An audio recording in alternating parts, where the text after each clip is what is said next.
Estamos acá en este primer conversatorio de nuestro estudio.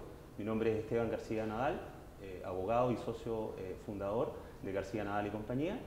Este es nuestro primer ciclo de conversación sobre los temas más relevantes de nuestro país y solo hacer una breve mención de nuestro estudio. Estamos básicamente dedicados a los temas financieros y bancarios, a los temas de litigios y arbitraje y a los temas de insolvencia, reestructuración y liquidaciones de empresas con más de 20 años.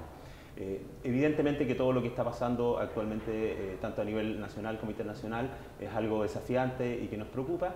Por eso que decidimos tener este nuevo consejo asesor para poder tener la mirada de destacados profesionales de distintos ámbitos que pudieran aportarnos una manera de acercarnos al entorno social de una manera distinta. Nos pareció que entre los temas más importantes que podíamos tratar, sin duda que eran los temas económicos y precisamente dado todo lo que ha pasado, la pandemia y los problemas internacionales, nos pareció que era el tema más relevante que podíamos abordar. Y en ese sentido, nos pareció que sin duda el mejor invitado que podíamos tener era precisamente uno de nuestros consejeros, Rodrigo Vergara, con quien vamos a abordar los temas más importantes, tanto a nivel nacional o internacional, que están afectando a nuestra economía. Le damos la más cordial bienvenida a todos. Rodrigo, muy buenos días. Buenos días, Esteban. Muchas gracias por la invitación a este conversatorio. Muchas gracias también por la invitación al Consejo Asesor de García Nadal. Para mí es un gran honor estar aquí hoy día contigo y con todo el público presente. Y lo que vamos a hacer es precisamente conversar sobre la economía. Economía en tiempos turbulentos, dice la presentación que va a mostrarse ahí en pantalla. Es cierto, la economía está creciendo mucho, pero nadie duda que estamos en tiempos turbulentos, en tiempos inciertos, en tiempos cambiantes. Entonces, lo que voy a hacer es precisamente hablar un poco de la economía internacional, del entorno internacional, porque eso evidentemente nos afecta. Y luego voy a hablar sobre la economía chilena. Voy a terminar con un par de cosas respecto a algunos temas puntuales, respecto al tema de los aspectos económicos que van a ser discutidos en la Constitución. Voy a simplemente nombrarlos porque no tengo mucho tiempo para eso. Y también sobre un par de temas que están en los programas económicos de los candidatos presidenciales, de los principales candidatos presidenciales, al menos hasta el día de hoy, ¿cierto? Sebastián Sichel y Gabriel Boric. Así que, sin más, partamos con la presentación. Ahí tenemos los destacados, los temas destacados que quiero precisamente poner sobre la mesa hoy día. ¿Qué es lo que tenemos hoy día en el mundo? Una recuperación heterogénea. ¿En qué sentido? En que se revisan hacia abajo las proyecciones de crecimiento del mundo emergente y se revisan hacia arriba las proyecciones de crecimiento del mundo desarrollado. Vamos a ver que en promedio la proyección global queda igual, pero con este cambio de composición. ¿Y dónde está la principal revisión hacia abajo del mundo emergente? Bueno, los principales emergentes, en particular en China e India, lo que naturalmente, dada la importancia de China para nuestra economía, nos afecta. Estados Unidos, por su parte, sigue muy fuerte. La economía norteamericana, con el fuerte impulso que se le ha dado, está muy dinámica. Y dentro del mundo desarrollado, Japón es probablemente el que está más débil. Europa ha mejorado, tuvo un buen segundo trimestre y yo diría que está entre medio de esas de Estados Unidos y de Japón. La famosa variante Delta, de la cual oímos todos los días, avanza. Pero por ahora los mercados no reaccionan mayormente. Evidentemente hay algunos efectos en la actividad económica, no muy significativos, y en términos de mercado yo diría que por ahora no reaccionan mayormente. De alguna forma, lo mismo vemos en Chile, el mundo se ha acostumbrado a vivir con la pandemia. No significa que no lo afecte, pero lo afecta menos que antes. Ya les decía algo, hay signos algo menos alentadores en China. En China el segundo trimestre la economía creció sobre 7%, que fue algo menos de lo esperado, y se espera crecimientos todavía más bajos en el tercer y cuarto trimestre. Hay algunos elementos que están afectando a la economía china. Ya decíamos, la pandemia, han aumentado los contagios y particularmente esto ha afectado a algunos puertos que son muy relevantes para la actividad económica. También hay un movimiento muy fuerte del gobierno en contra de ciertos mercados y ciertas empresas, por ejemplo el sector educacional, el sector tecnológico, Así que estamos en un periodo de desaceleración de datos algo menos promisorios de China.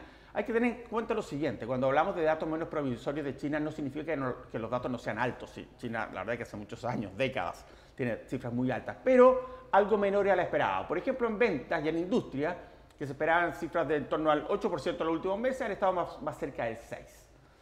La inflación y los salarios en general están al alza, y en particular en esto me refiero a Estados Unidos. En Estados Unidos tenemos una inflación significativamente al alza, ya voy a mostrar algunos números de eso.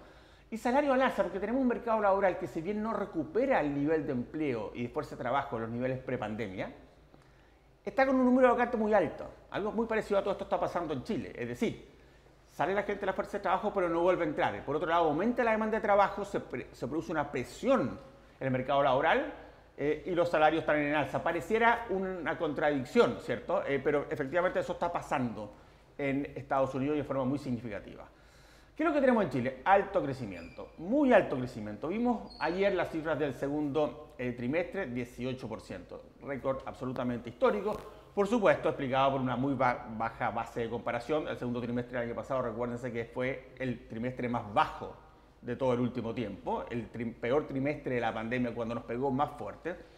Pero también hay algunos otros elementos. El escenario externo, ya decíamos, la economía mundial está creciendo de forma importante. Eso tiene un impacto para una economía abierta como la chilena. El precio del cobre está alto. Y además tenemos fuertes impulsos. Los impulsos monetarios, los impulsos fiscales, los retiros, que hacen que tengamos un boom de consumo muy fuerte. También voy a mostrar algunos números al respecto. El estímulo fiscal, ya vimos, se prolonga. Y ojo, la cuenta fiscal sube. Aumenta la deuda, disminuye los fondos soberanos. El Fondo de Estabilización Económica y Social virtualmente se acabó o se va a acabar de aquí a fin de año. Y por lo tanto, tengamos claro, este boom que estamos viviendo, este boom fiscal que estamos viviendo no puede ser permanente. Y ojo, vamos a tener que pagarlo, la cuenta sube. Efectos en el mercado de capitales. Tenemos efectos significativos en el mercado de capitales. Yo creo que es un tema que ha empezado recién a salir, pero que su efecto ya se empezaron a ver hace un tiempo.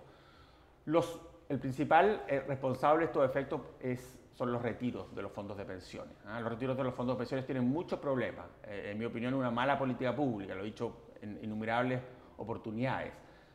Disminuye los fondos que tienen los trabajadores para su pensión. Si teníamos un problema de pensiones previamente, porque eran bajas, hoy día son todavía más bajas. Pero además tienen otros efectos, entre ellos sobre el mercado de capitales de largo plazo. Vemos cómo han subido de forma importante las tasas de los créditos hipotecarios y eso afecta a la gente, afecta el sueño de la casa propia, si quieren, ¿cierto?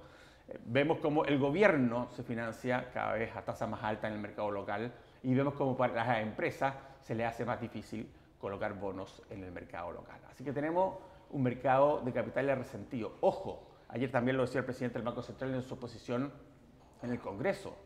Si esto se sigue repitiendo, estos retiros, la verdad es que los impactos sobre el mercado de capital y sobre la economía en general pueden ser bastante dramáticos y significativos.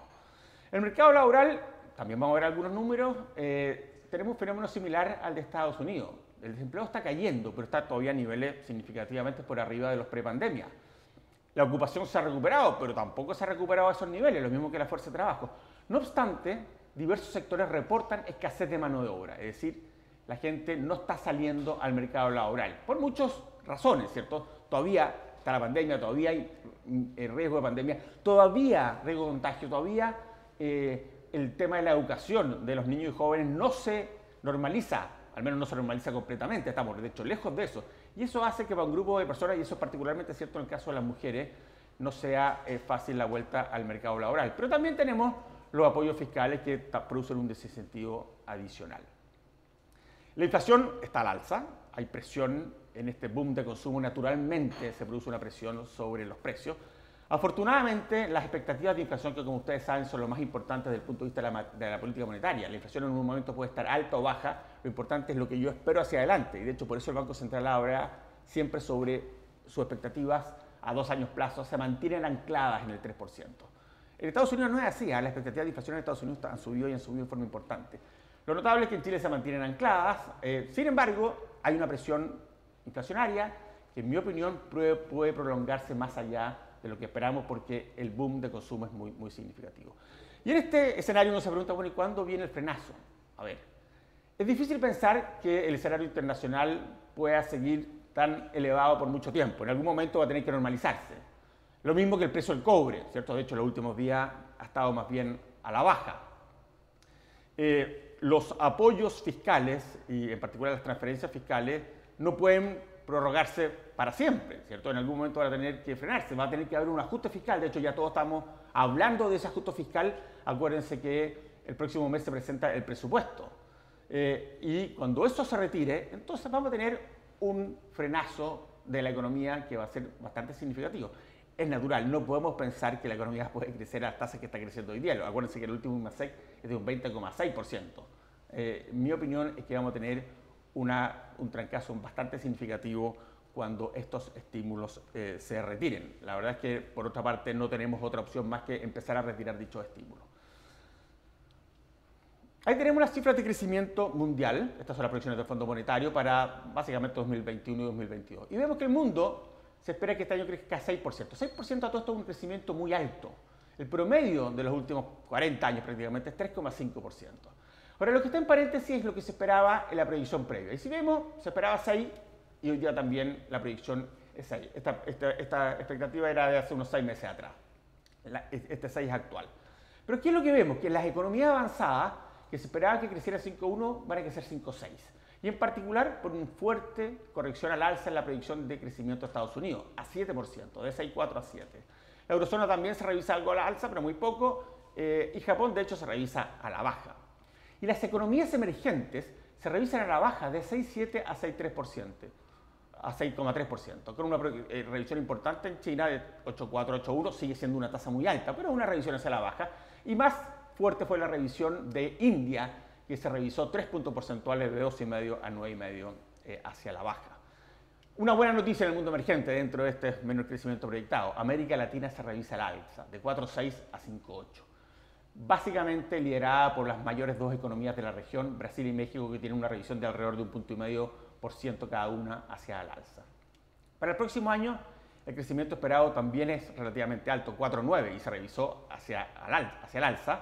Una revisión muy importante en el mundo avanzado de 3,6 a 4,4 y una revisión algo más menor en el mundo emergente de 5 a 5,2%. Así que vamos a tener un muy buen año este año, vamos a tener un buen año el próximo, pero particularmente explicado por la primera mitad, y luego vamos a volver a cifras de crecimiento más normal en términos de la economía global. Aquí tenemos algunos indicadores que voy a mostrar muy rápidamente. Los PMI manufactureras, estos son órdenes manufactureras que son un muy buen indicador, probablemente el más seguido para ver cómo están las economías. Y vemos que en todos los países, con la notable excepción de Japón, están por arriba de los niveles previos a la pandemia. Pero no solamente están por arriba de los niveles previos a la pandemia. El azul es Estados Unidos, el naranja es la zona euro, el verde es el Reino Unido, el amarillo es Japón, sino que están muchos de estos en sus niveles históricos. Y eso muestra el boom que está viviendo la economía global. Japón está por arriba de 50, es decir, en el nivel optimista, pero todavía por abajo de su nivel máximo en el periodo previo a la pandemia. Perdón, me equivoqué ahí. Ahí estamos. Después del PMI servicios, los servicios, ustedes saben, la economía desarrollada son más de un 50%, 60% de la economía, o sea, son muy importantes. Y de nuevo vemos el mismo fenómeno. Estados Unidos, zona euro, Reino Unido, muy alto, en algunos casos, niveles máximos históricos, definitivamente todos por arriba de los niveles prepandemia. Japón, por abajo de 50. Como les decía al principio, Japón es la economía desarrollada que más le ha costado retomar dinamismo luego de la caída del año pasado, del segundo trimestre del año pasado, producto de la pandemia. Aquí tenemos la tasa de desempleo. En Europa, Estados Unidos y Japón. En Europa subió la pandemia y después ha ido bajando gradualmente. En Japón se mueve muy poco, también subió, evidentemente, pero se mueve bastante poco. Son mercados laborales bastante más rígidos. Miren lo interesante de Estados Unidos, una subida brutal, llega a casi el 15% y después una baja muy significativa, hoy está en 5,4%, que es un nivel que todavía está por arriba del nivel prepandemia. Acuérdense que en ese entonces llegó a 3,5%, pero ha bajado de forma muy importante. Quizás más interesante es qué es lo que está pasando con los distintos componentes del desempleo, porque muchas veces vemos el desempleo, pero quizás no es la mejor variable para mirar el desempeño del mercado laboral. La mejor variable, muchas veces los economistas decimos, es simplemente el empleo, la ocupación. Aquí vemos, por ejemplo, la fuerte caída del empleo durante la pandemia y la recuperación posterior. Ahora todavía estamos algo así como 6 millones de personas por abajo del nivel prepandemia, en el caso norteamericano. La fuerza de trabajo también cae, la gente se sale del mercado laboral y luego empieza a retomar, a aumentar el nivel, pero también sigue por abajo el nivel prepandemia. O sea, el mercado laboral todavía no se ha normalizado. Y muy interesantemente, como la economía está creciendo y creciendo muy fuerte, las vacantes, que es esta línea gris que está acá, han aumentado en forma muy significativa. ¿Okay? Han aumentado en forma, perdón, en la línea azul, en la línea azul, han crecido en forma muy significativa y en el último reporte se hablaba de 10 millones de vacantes. Es decir, son puestos de trabajo que no se han llenado. Hay una demanda que está superando a la oferta. ¿Qué es lo que sucede en esos casos? Bueno, suben los salarios.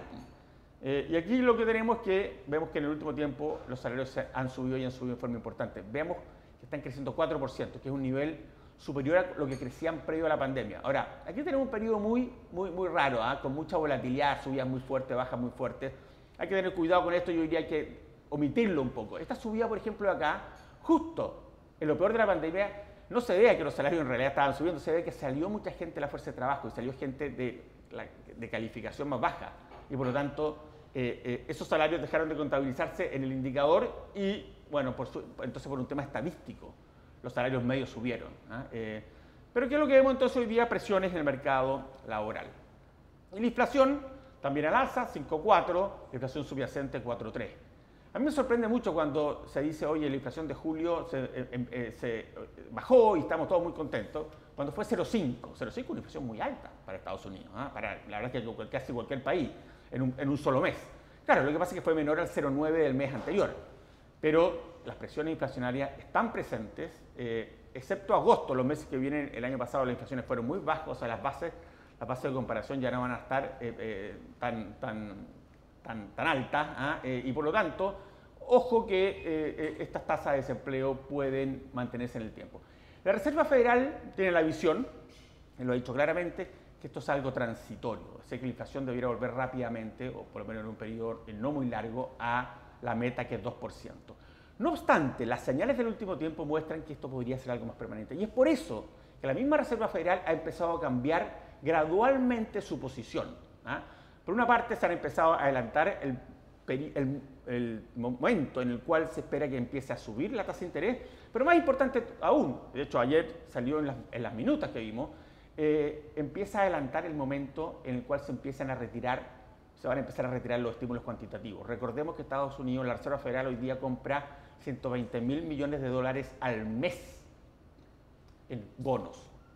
El mercado ya espera que en septiembre, quizás a finales de agosto, de hecho la reunión de Jackson Hole, Jay Powell, el presidente de la Fed, anuncie que van a empezar a comprar cada vez menos bonos y que finalmente terminemos esa compra, ese estímulo cuantitativo durante el próximo año y quizás si a fines del próximo año, principios del subsiguiente, empecemos a ver aumentos de tasas de interés. Quizás antes en este escenario. El fenómeno inflacionario es básicamente de Estados Unidos, aunque en los otros países desarrollados hay un aumento en la inflación. En Japón, en el Reino Unido y la zona euro está algo por arriba de su meta de 2%, pero son niveles todavía bastante moderados. Japón sigue siendo muy bajo. El mercado, de hecho, por ahora al menos cree la versión de la Reserva Federal en el sentido que la inflación es un fenómeno transitorio puntual. Subieron de forma importante las tasas largas en algún momento, pensando que podía no ser así, pero luego se han devuelto y están en torno al 1,3%, que es un nivel muy bajo, obviamente algo más alto de los mínimos que se vieron hace poco tiempo atrás, pero de alguna forma estas tasas largas están mostrando que el mercado estima que esto es transitorio. Mi opinión es que aquí tiene que correr mucha agua todavía bajo el puente porque hay señales que son preocupantes. China, por último termino con esto de la economía internacional. tuvo un crecimiento el año pasado, el 2020, de 2,3%, fue de hecho de los pocos países en que la economía no cayó el 2020, el año de la pandemia. Y el último crecimiento del segundo trimestre fue 7,9%, después de un crecimiento muy alto el primer trimestre de este año. Se espera que el tercer y cuarto sean algo más bajos, que el crecimiento para el año sea en torno a 8%. Y a diferencia de otros países donde veíamos que los PMI subían a nivel histórico, en China, como les decíamos, se han mantenido en torno a sus niveles prepandemia. Y de hecho en el margen estos indicadores han decepcionado algo. Así que, ¿qué es lo que vemos en general? Un mundo boyante el año 2021, un buen crecimiento esperado para el 2022, pero la economía gradualmente ajustándose hacia niveles más normales de crecimiento. Y con un cambio de composición hacia más crecimiento de desarrollados y menos de emergentes. Preocupaciones, el mercado laboral, la inflación, particularmente en el caso norteamericano. Vamos ahora a Chile. Tenemos una economía que está creciendo con un gran dinamismo. Último IMASEC, 20,6% en el mes de junio, crecimiento de 18% en el segundo trimestre, como decíamos al principio, récord histórico. ¿Cuáles son las proyecciones que hay, o qué es lo que veíamos antes? A mí siempre me gusta mostrar esta lámina porque de alguna forma nos indica un poco qué es lo que ha pasado. Lo verde es lo efectivo, ¿ok? Y si nos damos cuenta, ya hace un tiempo llegamos a los niveles prepandemia. Este 100 es el nivel prepandemia. Y de hecho ya estamos bastante por arriba de ese nivel prepandemia. No solo estamos por arriba del nivel prepandemia, sino que nos acercamos a la tendencia que llevábamos antes de la pandemia. La economía crecía en torno al 2,5% antes de la pandemia, quizás incluso un poquito menos, pero aquí supuso un 2,5%. Si ustedes se dan cuenta, son 24 meses, por lo tanto esto pasa de 100 a 105, o sea, un 5% de crecimiento en 2 años. Hoy ya estamos muy cerca de esa tendencia. O sea, no solo pasamos el nivel prepandemia, sino que estamos acercándonos a la tendencia. Durante la pandemia siempre se decía que la economía podía recuperarse en forma de U o de V. La U está mostrada por esta línea azul, la V por la roja. De hecho, nos hemos recuperado todavía más rápido que eso. Por supuesto, por todos los factores que antes mencioné. Entonces tenemos una recuperación muy significativa, muy rápida. ¿Qué es lo que nos dicen los últimos números? Fuerte crecimiento del PIB en el segundo trimestre, 18,1% después del 0,5% del primero. Por supuesto, están todos los factores que les decíamos previamente, más la baja base de comparación, por supuesto. ¿Qué sectores crecen mucho? Bueno, restaurante y hoteles se ha recuperado después de una caída importante. Transporte, servicios personales, la industria manufacturera. Miren el comercio, 42,6%. De ahí que decimos, este es un boom básicamente liderado por el consumo. Miren aquí la demanda interna, crece 31%, 32%, algo absolutamente no visto. El producto crece 18%, la demanda crece 32%, de ahí que vemos toda esta presión. ¿Y cuánto crece el consumo? También 31%. La inversión, 25%. Las exportaciones caen, las importaciones suben cerca de 40%. Entonces tenemos un boom liderado por la demanda interna y en particular por el consumo. ¿Es una buena noticia que la economía crezca y crezca fuerte? Por supuesto que es una buena noticia. Pero aquí evidentemente tenemos algunas cosas que nos hacen ver lo transitorio que es esto. Evidentemente este boom de consumo no se puede mantener, evidentemente los estímulos que hay detrás no se pueden mantener. De hecho, el estímulo monetario ya se está empezando a retirar. Acuérdense que el Banco Central ya subió la tasa de interés y lo más probable es que la siga subiendo en lo que resta de este año y el próximo. Y es difícil, a pesar de la presión que existe, que los estímulos fiscales se mantengan hacia adelante. A lo mejor bajan más gradualmente, pero es difícil que se mantengan hacia adelante. Yo espero que no se sigan usando los fondos de pensiones de los trabajadores, o sea, ese estímulo probablemente tampoco esté, aunque evidentemente ahí hay toda una discusión, hoy día está en el Congreso ese tema. Ahí tenemos el Producto Interno Desestacionalizado, este es el total, el azul, este es el no minero, muchas veces vemos el no minero porque es un 90% y el minero tiene un comportamiento distinto, y también vemos aquí que la economía ya superó los niveles prepandemia, lo superó no por tan poco, de hecho. Las importaciones, miren cómo están creciendo en el margen, 100% las importaciones de consumo. ¿Okay? Aquí tenemos las totales, 66%, las de capital, 38%. Evidentemente, nuevamente, un boom transitorio que no puede mantenerse. Y la tasa de desocupación, que subió mucho, ¿cierto?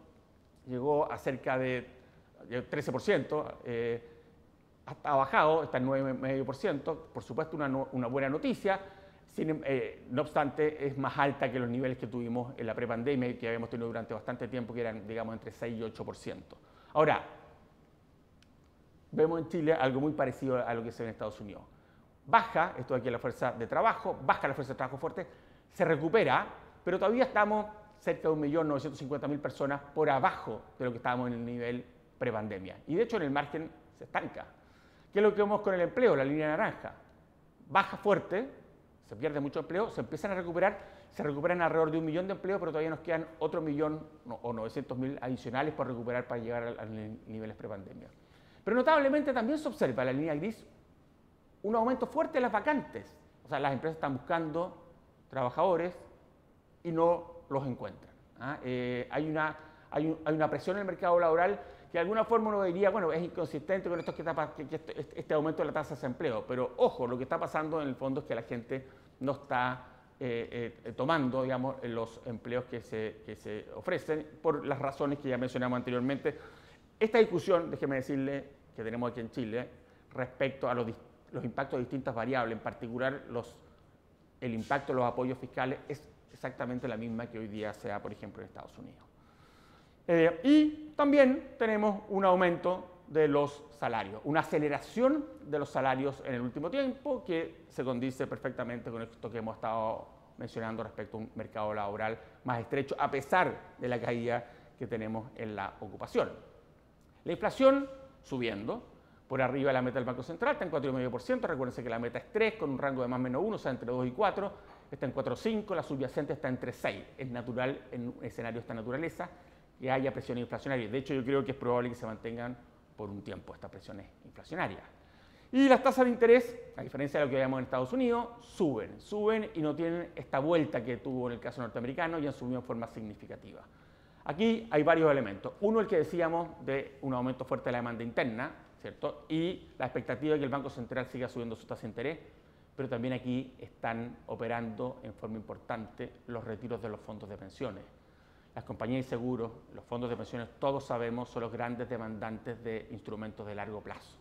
En la medida que ellos se tengan que retirar, porque los obligan, digamos, a ir pagando esos retiros, este mercado se resiente. Y ya decíamos, se ha resentido en el último tiempo. Cifras fiscales, simplemente déjenme mencionarle que aquí tenemos los ingresos. Se espera que este año, se esperaba a principios de año que crecieran 19%, van a crecer 33%. ¿Por qué? Porque la economía está creciendo mucho más de lo esperado. ¿Por qué? Porque el precio del cobre ha sido más alto que lo esperado. Quizás más interesante, aquí tenemos el total de gasto. A principios de año se esperaba que el gasto público creciera 0, básicamente 0. En abril ya 9, hoy día más de 30%. El gasto público este año va a crecer más de 30% y el año pasado ya había crecido 10%. Es decir, tenemos un fuerte impulso fiscal que ha deteriorado las finanzas públicas, que ha hecho que la deuda pública aumente y que naturalmente no puede mantenerse. Yo hace unos días atrás, en una columna que publiqué en el Mercurio, hacía un llamado hacia adelante a la responsabilidad fiscal, porque evidentemente esto, si no se detiene pronto, es una cuenta que sube y sube y que va a haber que pagar. Aquí tenemos qué ha pasado con la deuda pública, la línea azul es la efectiva, y aquí está la proyección que se hace en el informe de las finanzas públicas, pero la verdad es que supone un crecimiento virtualmente cero del gasto hacia adelante. La línea punteada es si le incluimos el IFE adicional que se anunció recientemente, y esta roja es una proyección que hago yo, digamos, basado en reducciones menos significativas del gasto hacia adelante, aunque también importante, y nos da que la deuda pública de aquí a 3-4 años plazo se va a acercar a un rango entre el 45 y 50%, que ya no es tan moderado como el que hemos tenido últimamente, que ya nos va a afectar en términos de la capacidad de financiamiento que tenemos. Ahí están los fondos soberanos. Este es el fondo de pensiones que ha caído en el último tiempo. Ha caído menos porque el fondo de pensiones solamente se puede usar para fines de pensiones. Y tenemos el Fondo de Estabilización Económica y Social, que llegó a tener hasta hace 2 años atrás nomás, 14.000 millones de dólares, sobre 14.000 millones de dólares. Y hoy día, básicamente, se acabó. De aquí a fin de año, el Fondo de Estabilización Económica y Social, que mal costó bastante construir, se construye en precios, en tiempos de precio del cobre alto, etcétera, se nos acaban las herramientas para enfrentar una eventual próxima crisis. Claramente nos han disminuido y nos han disminuido en forma importante. El balance fiscal se espera cerca de un 8% este año. La verdad es que ojo, 8% uno podría decir, ok, no es mucho más respecto al que tuvimos el año pasado, pero aquí con incrementos muy fuertes de los ingresos, con precio del cobre altísimo. Estos son los déficits fiscales que están proyectados en los informes de las finanzas públicas, que, a ver, al menos tenemos dudas importantes. Si esto fuera así, evidentemente el incremento de la deuda sería menos, pero sabemos que las presiones fiscales van a seguir siendo fuertes. A mí me cuesta mucho pensar que van a simplemente acabarse, más aún en el ambiente político de discusión de constitución que estamos viendo. Así que por eso pongo ese signo de interrogación ahí. Déjeme terminar la presentación, la verdad es que ya estamos en la hora, con un par de temas adicionales, muy brevemente. Quiero mencionar, primero que nada, dos temas en particular relacionados con las campañas presidenciales, o los programas presidenciales de los dos principales candidatos, Gabriel Boric y Sebastián Sichel. Y quiero mencionar primero el tema de pensiones. Evidentemente no puedo, no tengo tiempo, además que tampoco conozco todos los detalles, aunque me leí ambos programas, hablar de todos los temas, ¿cierto? Entonces voy a tomar dos. Uno es pensiones, otro es el tema fiscal. ¿Qué es lo que dice el programa de Gabriel Boric en pensiones? Bueno, no más AFP. De hecho, el capítulo de AFP se llama así, no más AFP. ¿Okay? Se acaba la AFP. Y que va a haber un ente público que va a recolectar las pensiones de las personas. Se va a aumentar la cotización en 6 puntos porcentuales que serían de cargo del empleador. Va a haber solidaridad inter e intrageneracional. Es decir, la persona cotiza y esa cotización el Estado la toma y la reparte, una parte va para la persona y otra parte la reparte, digamos, a la gente que esté en ese momento retirándose, pensionándose y también para generaciones futuras. Habla de una pensión básica universal de 250.000 pesos, que significa un costo adicional para el fisco de algo así como 2,3% del PIB. Se calcula en ese programa que un 60% de las cotizaciones serían ahorro y el 40% gasto. Ojo, que hoy día todo es ahorro. Entonces, esto no es menor desde el punto de vista del funcionamiento de la economía y del mercado de capitales, porque pasamos en el fondo a un sistema básicamente de reparto, ¿okay? Y donde al menos una parte importante de los ahorros de pensiones se gastan en pensiones actuales. ¿Okay? Eso, naturalmente, significa un daño significativo sobre el ahorro, sobre la inversión y sobre el mercado de capitales que lo estábamos mencionando recién. ¿Qué es lo que dice el programa de Sichel en pensiones? También era una pensión básica universal más moderada, aquí 177.000 pesos, que es la línea de la pobreza. Habla de fortalecer el pilar de ahorro individual y de hecho el 6% adicional, que es el mismo 6% que menciona el programa de Boric, en este caso iría a las cuentas individuales de las personas. Habla del fin del modelo actual porque habría más diversidad de actores, es decir, las AFP competirían, las actuales AFP, con otros actores que entrarían en el mercado y que podrían administrar los fondos de las personas y entre ellos una administradora estatal. Así que esos son básicamente los dos programas. La gran diferencia obviamente es que aquí se pasa aquí se fortalece el pilar de ahorro individual, aquí más bien se debilita ese pilar. ¿Qué es lo que dicen ambos en materia fiscal y en particular en materia de impuestos? El programa de Boric habla de un aumento de la carga tributaria de 8,5% del PIB, dicen 2 periodos presidenciales, o sea, en 2 años. ¿De dónde se sacaría este 8,5%? Habla de una reducción de la evasión de 3,5 puntos del PIB. Mi opinión es que esto es extraordinariamente optimista, la verdad es que muy poco realista. No porque no crea que sea importante reducir la evasión, creo que lo más importante, y ojalá que la podamos reducir todo, creo que el número nos llevaría prácticamente a ser líderes o en la OCDE, estar algo mejor que la media, y sabemos que somos uno de los países más pobres, digamos, de la OCDE, o sea, es muy voluntarista, y eso es gran parte del financiamiento de reducción de la evasión. Insisto, creo que hay que tomar todas las medidas para reducir la evasión, pero difícilmente se va a lograr ese monto. De hecho, todos los programas que hemos visto en el pasado de reducción de la evasión, algo se ha logrado, pero menos de lo que inicialmente se planeaba. Exenciones, 1% del PIB. Yo mismo estuve a cargo de una comisión de exenciones hasta hace poco tiempo atrás. Creo que hay que reducir y eliminar muchas exenciones. 1% del PIB puede ser algo optimista. Acuérdense que detrás de cada exención hay un grupo que la respalda. Entonces, políticamente son temas difíciles de tratar. Creo que hay que hacerlo, me parece bien que estén. En los dos programas, de hecho, están. Pero cuidado, digamos, con pensar que aquí se puede sacar demasiado. Yo pensaría que más bien la mitad de eso puede ser algo razonable. Un impuesto al patrimonio que recaudaría 2% del PIB. A ver, de nuevo, más allá de las dudas que tengo respecto a la efectividad y a la eficiencia de este impuesto, recaudar 2% del PIB por un impuesto al patrimonio nos pondría como líder histórico. No hay ningún país que tenga impuesto al patrimonio y que haya recaudado nunca este monto. Por lo tanto, de nuevo, creo que es algo voluntarista. Y el royalty de 1% del PIB, creo que en tema del royalty, recordemos que en Chile existe un royalty que recauda un monto significativo de recursos, pero que creo que efectivamente podría revisarse para que recaude más.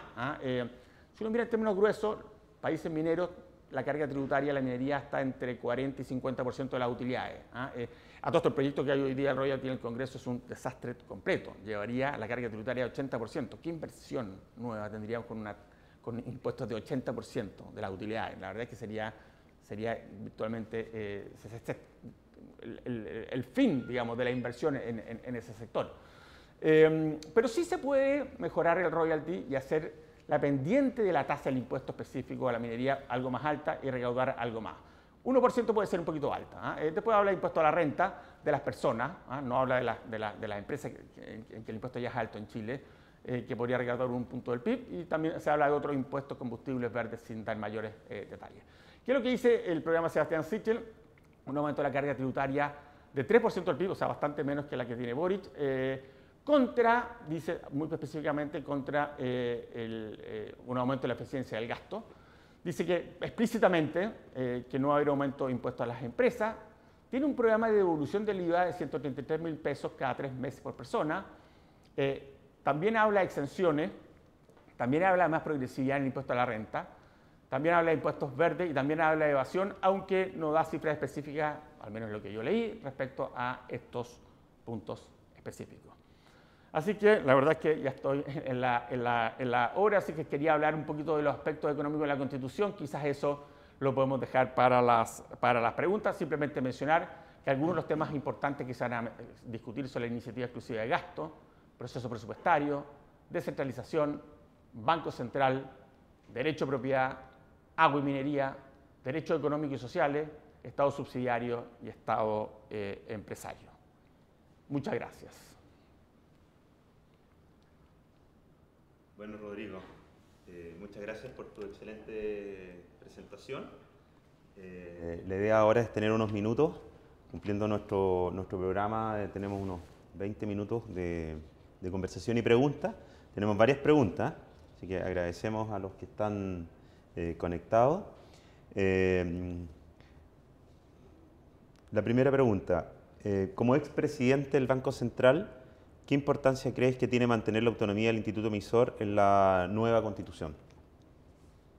¿Respondo al tiro o vamos a hacer inmediatamente? Como tú digas. Perfecto. No, como tú prefieras. No, esa me afecta, como hice la misma pregunta, digamos, directamente. Así que ciertamente creo que es muy importante. Desde el punto de vista macroeconómico, si uno quiere mantener los equilibrios macroeconómicos, y eso es tremendamente importante, algo que en América Latina, en muchos países, no en todos, ha sido un problema permanente. Algo que en Chile en el pasado fue un problema permanente. Mantener los equilibrios macroeconómicos es clave. Y para eso es importante tener una política fiscal responsable y un banco central autónomo, una política monetaria en manos de un banco central. Así que yo creo que es absolutamente importante mantener la autonomía. Creo, por lo que he visto en la discusión constitucional, en lo que han dicho los convencionales, que en su gran mayoría, que hay un cierto consenso en esto, hay un cierto consenso en mantener la autonomía del Banco Central. Así que yo soy relativamente optimista, aunque obviamente que quiero ver cómo evoluciona esa discusión. Pero creo que vamos a mantenerla. Entre otras cosas porque la verdad es que la experiencia con un Banco Central autónomo ha sido particularmente positiva en Chile. Recordemos que Chile es un país acostumbrado históricamente a inflaciones altas. Yo siempre le digo a las generaciones futuras, yo soy profesor universitario, le digo a mis alumnos, le hago clase de economía monetaria, usted no sabe lo que es la inflación, porque no han vivido la inflación. Y la inflación, la verdad, es que es muy dañina para la economía y además es un impuesto regresivo, afecta más a los más pobres. Y si vemos el Banco Central, cuando se hizo autónomo el año 90, finales del 89, la inflación ese año, el 90, fue un 27%, y ahí empezó a bajar, llegó a 3% el 2000, y el Banco Central tiene una meta de inflación de 3%, como de hecho mencionábamos en la presentación, y el promedio de la inflación desde que Chile tiene esta meta de 3% ha sido 3,1%. O sea, básicamente le hemos estado medio a medio de la inflación del Banco Central. Yo creo que de ahí se vería parte importante de su prestigio, también en la seriedad de sus análisis, etcétera, por supuesto. Así que poner en riesgo algo que ha funcionado bien me parecería absolutamente absurdo. Ahora, eso no significa que no va a haber discusión sobre algunos temas en particular del Banco Central. ¿Cuáles son, yo creo, los 3 temas donde va a haber discusión? El primero, la autonomía. ¿Debiera estar o no debiera estar en la Constitución? Hay muchos países que la tienen en la Constitución, pero y otros países que no la tienen. Estados Unidos, por ejemplo, no está en la Constitución, la autonomía de la Reserva Federal. Todos sabemos que la Constitución de Estados Unidos es bien minimalista. Entonces, básicamente, hay muy pocas cosas, hay principios muy generales. Y hay otros países que tampoco la tienen. Lo que sí es interesante es que la mayor parte de los países que tienen constituciones relativamente nuevas sí la tienen. Porque es una cosa importante. Porque a todo esto, la autonomía del Banco Central es una cosa relativamente nueva en el mundo. Hay bancos centrales que han sido autónomos históricamente, el Bundesbank alemán, que de alguna forma fue el ícono de la autonomía, o la Reserva Federal. Pero la autonomía en el resto del mundo es una cosa básicamente que empieza a surgir y a hacerse más fuerte en los años 90. Entonces, bueno, si las constituciones son previas a ese, y la mayor parte son previas a ese, evidentemente no estaba. Pero los países con constituciones relativamente nuevas, en general, lo tienen. Yo creo que es importante que esté, es importante que sea un principio básico, esto de la autonomía del Banco Central. El otro tema que se va a discutir es el mandato. Debiera ser el mandato actual, que básicamente es inflación y también el normal funcionamiento de los pagos internos y externos. O debiera ser más amplio, incluir, por ejemplo, empleo. En el caso norteamericano, la Reserva Federal tiene lo que ellos llaman un mandato dual, inflación y empleo. A ver, decir que debiera haber un mandato de empleo, en mi opinión, puede ser algo confuso, porque el Banco Central, evidentemente, al tomar sus decisiones, se preocupa de los temas de empleo y los temas de actividad económica. A mí me gusta el mandato único por un tema más de transparencia y más de control democrático. ¿Okay? El Banco Central, un órgano autónomo que le hemos dado un poder importante, le hemos dado un objetivo, le damos los instrumentos. Si empezamos a ampliarle demasiado los objetivos, porque también hay otra gente que plantea poner más y más objetivos, evidentemente va a ser, tenemos que darle más y más instrumentos, porque si no, no tendría sentido. Y desde el punto de vista del control democrático, un órgano autónomo, a mí eso y de la transparencia me empieza a complicar. Y el último y tercer tema que creo que va a ser de discusión es el tema de la remoción de los consejeros. Hoy día la ley orgánica contempla un mecanismo de remoción para el presidente o los consejeros del Banco Central si es que hacen una política que daña la economía en forma significativa y no cumplen con su mandato. Esa acusación la tiene que partir el presidente de la República y tiene que ser aprobada finalmente por el Senado. Pero hay alguna gente que quiere que el Banco Central o los consejeros del Banco Central estén también sujetos a la acusación política. ¿Cuál es la principal diferencia entre la acusación política y la acusación actual? Que la acusación política parte en el Congreso, parte en la Cámara de Diputados. La actual, acuérdense que parte en el presidente de la República. Lo complejo, en mi opinión, de hacer acusaciones políticas al Banco Central es que podría politizar la política monetaria. O sea, si el Banco Central se siente presionado políticamente y si no lo van a acusar, podría tener una política, por ejemplo, más expansiva en un momento que no es deseable hacerlo. Y en ese sentido yo creo que ojalá que no prospere una cosa de esa naturaleza. Otra pregunta que ha llegado acá es, hemos visto un crecimiento importante en la inversión china en nuestro país. ¿Cómo ves esta tendencia? ¿Crees que veremos más inversión china en nuestro país? ¿Qué debemos hacer como economía para atraer más inversión extranjera? Yo creo que la inversión extranjera es un gran aporte a la economía nacional y yo creo que es muy importante que esta siga fluyendo al país en forma normal, ¿cierto? Acuérdense que nos trae tecnología, empleo, crecimiento de la actividad económica, etc. Y yo creo que es fundamental para la inversión extranjera que haya reglas claras del juego, reglas claras y obviamente razonables del juego. Obviamente que en periodos de incertidumbre la inversión en general se resiente, la inversión extranjera también. Y en ese sentido creo que lo que se diga, lo que finalmente salga en materia de derecho de propiedad, que es un tema obviamente que tiene que estar en la Constitución, con respecto específicamente a minería, que es un área de inversión extranjera bastante fuerte, va a ser importante. Reglas estables, claras, no significa que tengan que ser, digamos, invariables y nunca cambiar, digamos, o que tengan que ser exactamente las que uno tiene hoy día, pero por lo menos un horizonte conocido, yo creo que es tremendamente importante. Por ejemplo, yo ya lo decía en la presentación, lo que se está discutiendo hoy día del royalty minero, el proyecto específico, la verdad es que es muy negativo. Creo que frenaría cualquier tipo de inversión porque no guarda relación, digamos. De hecho, no hay ningún país del mundo que tenga ese tipo de tributación. La tributación propiamente tal no es un tema de constitución, es un tema de ley, pero está en la discusión. Ahora, respecto a la inversión china, la verdad es que yo digamos, nunca creo que hay que discriminar, digamos, por origen de la inversión, pero a mí en general me gustaría que hubiera, así como diversificación en distintas cosas, uno cree que es bueno que también hubiera diversificación en materia de inversión, digamos, que la inversión viniera de distintos lugares del mundo. ¿Qué tanto peso crees que tendrán los conflictos geopolíticos que estamos viviendo en los últimos días? Por ejemplo, la situación en Afganistán. A ver, Afganistán es una economía muy pequeña, pobre, y que obviamente que no tiene mayor impacto en la economía global. O sea, si uno piensa desde el punto de vista de los efectos de la economía afgana en el resto del mundo, cero. Pero esto obviamente, y la pregunta de alguna forma lo tiene, digamos, lo deja claro, se refiere más bien al tema geopolítico. Y yo creo que efectivamente ahí tenemos un tema relevante, que yo creo que va por dos partes. Uno, Medio Oriente, petróleo, digamos. Evidentemente ahí se produce un conflicto, no sabemos cómo va a seguir, cómo va a escalar, pero podría tener un impacto hacia adelante. Quizás más que eso, a mí me preocupa la señal que se da hacia adelante y cómo eso podría afectar a otras zonas del mundo. Regímenes democráticos, liberales, etcétera, si finalmente son cooptados por otros regímenes autoritarios, entonces, bueno, digamos, el mundo occidental simplemente va a mirar cómo esto sucede y no va a actuar.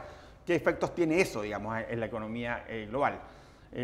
Hay toda una discusión respecto ahora qué significaría esto, por ejemplo, para Taiwán, o Hong Kong, u otros casos de esa naturaleza. Yo creo que eso abre un interrogante geopolítica hacia adelante, que podría tener un efecto mayor hacia adelante si no se desarrolla de la forma adecuada. Esta es bien interesante y algo habíamos conversado nosotros en varias oportunidades, porque además yo creo que es la preocupación que está en estos días, hoy día en la prensa, lo que pasó ayer con la exposición tanto del presidente del Banco Central actual como del presidente de la CMF. La pregunta es, ¿qué impacto más a largo plazo pueden generar los retiros del 10% en el mercado de capitales? Eso sería bien interesante poder profundizarlo un poco. Sí, yo algo lo mencioné durante la presentación. Chile es bien notable en términos de mercado de capitales en el mundo emergente. De hecho, tenemos un mercado de capitales que es del nivel de muchos países desarrollados, obviamente no de los más desarrollados, digamos, de los que tienen mercado de capitales más fuertes, no sé, el Reino Unido o Estados Unidos, que evidentemente son más profundos y más fuertes. Pero tiene un mercado de capitales bien profundo, que funciona bien y que permite una cosa que es bien notable, que la verdad que como estamos acá y como ya lo vivimos hace mucho tiempo, no lo valoramos demasiado. En Chile existe financiamiento de largo plazo en moneda local, cosa que no muchas economías emergentes lo tienen, y relativamente barato, que no muchas economías emergentes lo tienen. En general, muchas economías emergentes, la gente que se financia a más largo plazo tiene que hacerlo en el extranjero y en moneda extranjera, no en moneda local. ¿Y por qué tenemos eso? Por una serie de razones, pero una fundamental es porque tenemos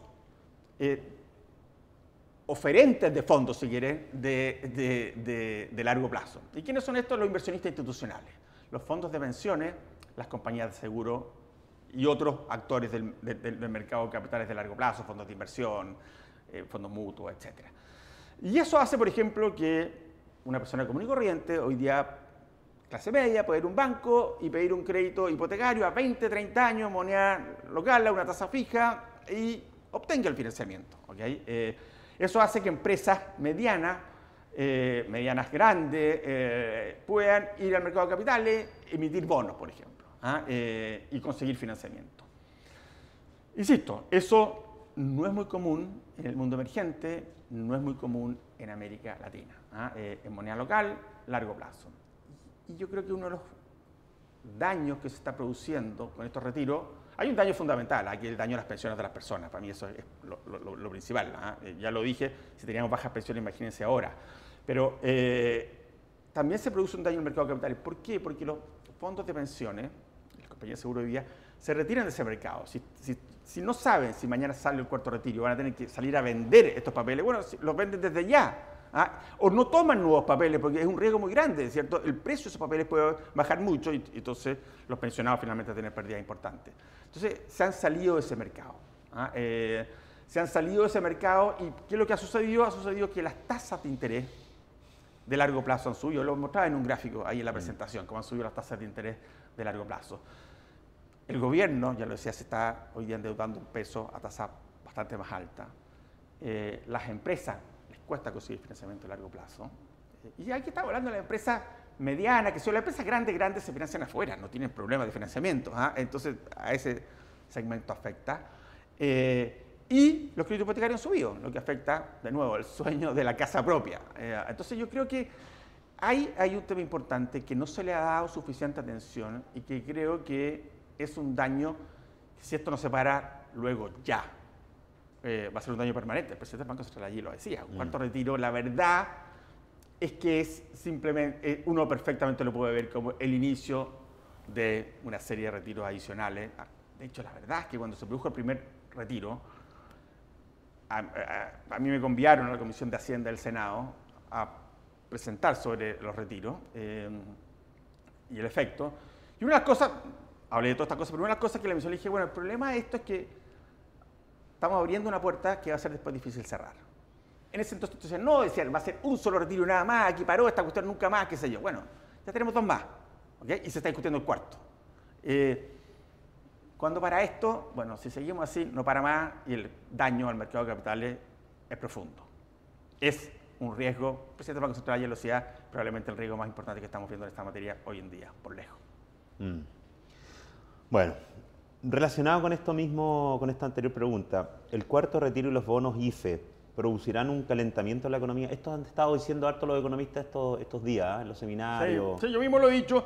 De hecho, no es que producirán, ya produjeron. Lo veíamos ahí en las cifras.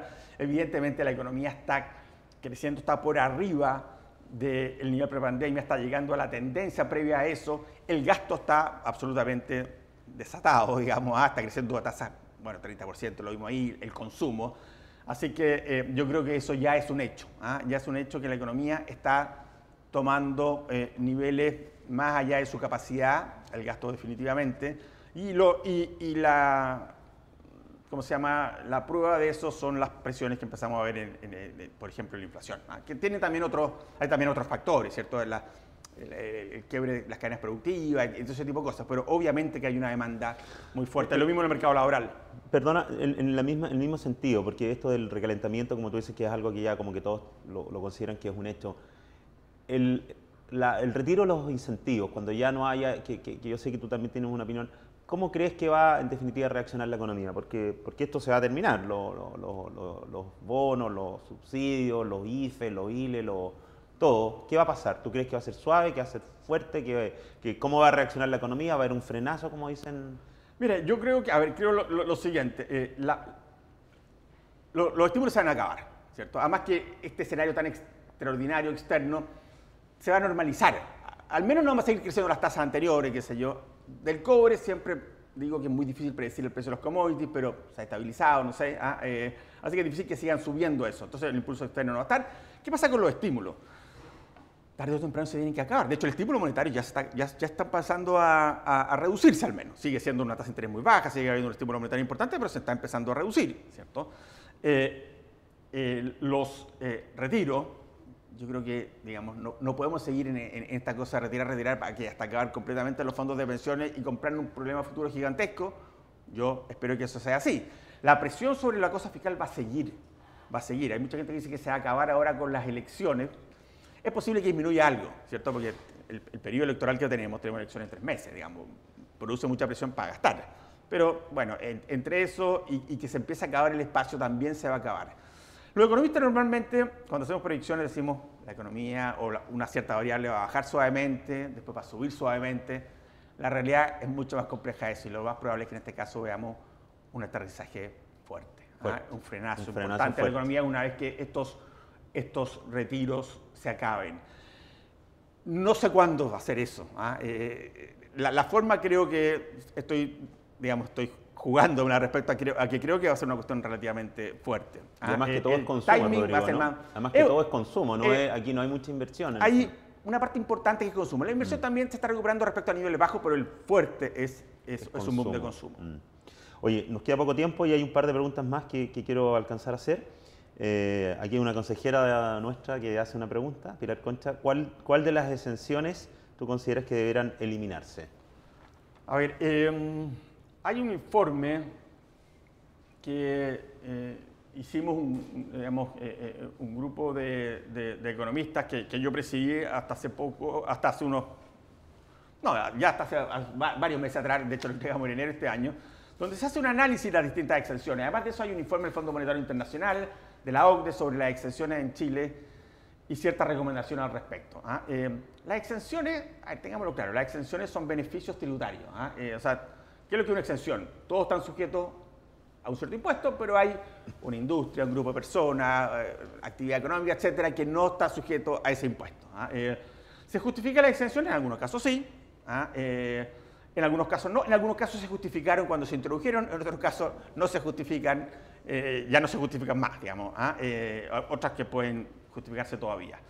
Así que hay una serie de exenciones ahí que yo creo que uno tiene que revisar. Quiero hacer un punto general antes de decir un par de ellas, pero es casi una obligación cada cierto tiempo revisar las exenciones tributarias. En Estados Unidos, en los últimos años ha habido 2 comisiones presidenciales para revisar exenciones tributarias. Al final, la exención tributaria es un gasto, por eso se llama también gasto tributario, no solo exenciones, se llaman gastos tributarios, porque en el fondo estoy gastando impuestos que de otra forma recolectaría en un cierto grupo. Yo creo que, por ejemplo, yo creo que los beneficios del DFL2 es un beneficio que debiera eliminarse. Lo mismo el crédito al IVA de la construcción. Y así hay otra serie de exenciones. No tengo tiempo para una lista larga, pero les recomiendo ese informe de exenciones que está en el sitio web del Ministerio de Hacienda, digamos, donde hay recomendaciones específicas respecto a gran parte de estas exenciones. Oye, voy a leer las últimas dos preguntas. Esta dice, ¿cuáles serían los 3 ámbitos de inversión que visualiza como prioritarios para los próximos 10 años, dada la necesidad de crecimiento? Y si crees que el Estado debería generar condiciones especiales para impulsar alguna con mayor fuerza. Y la otra, ¿cómo afecta la incertidumbre constitucional a estos planes del gobierno? Es decir, ¿cómo podemos lograr atraer efectivamente inversión a nuestro país? A ver, lo segundo, la incertidumbre en general afecta a la inversión. Los economistas hablábamos de tiempos de espera, digamos, antes de que si yo tengo incertidumbre y voy a hacer una inversión, espero que la incertidumbre se reduzca. Si la incertidumbre es mucha, digamos, obviamente siempre estoy con incertidumbre, el mundo es incierto, pero si la incertidumbre aumenta mucho, espero a que se aclaren ciertas cosas. Cuando uno mira la evidencia empírica en otros países donde se han escrito nuevas constituciones, en general ve que durante el periodo en que se diseña, se escribe la constitución, la actividad económica baja, o sea, la incertidumbre tiene su efecto, y después se normaliza. Entonces yo esperaría que tengamos un periodo, naturalmente, con más incertidumbre y por lo tanto que se afecte la inversión. Lo importante es que finalmente de esto salga algo razonable y por lo tanto que después se normalice la actividad económica y que tampoco la incertidumbre sea tan alta como para hacer un frenazo demasiado grande en la inversión. A ver, hay sectores de inversión que son evidentes. Uno es energía. Chile está cambiando su matriz energética completamente hacia energías limpias. Así que vamos a tener montos muy, muy grandes de inversión en el próximo tiempo.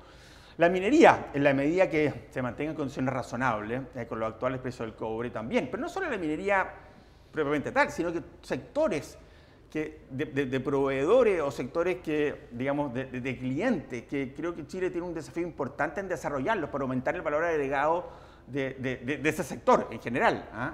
Ahí tenemos dos sectores que son muy fuertes y donde yo creo que debiera, insisto, a la medida que tengamos reglas de juego claras, estables, razonables, debiéramos tener inversiones muy significativas en los próximos años.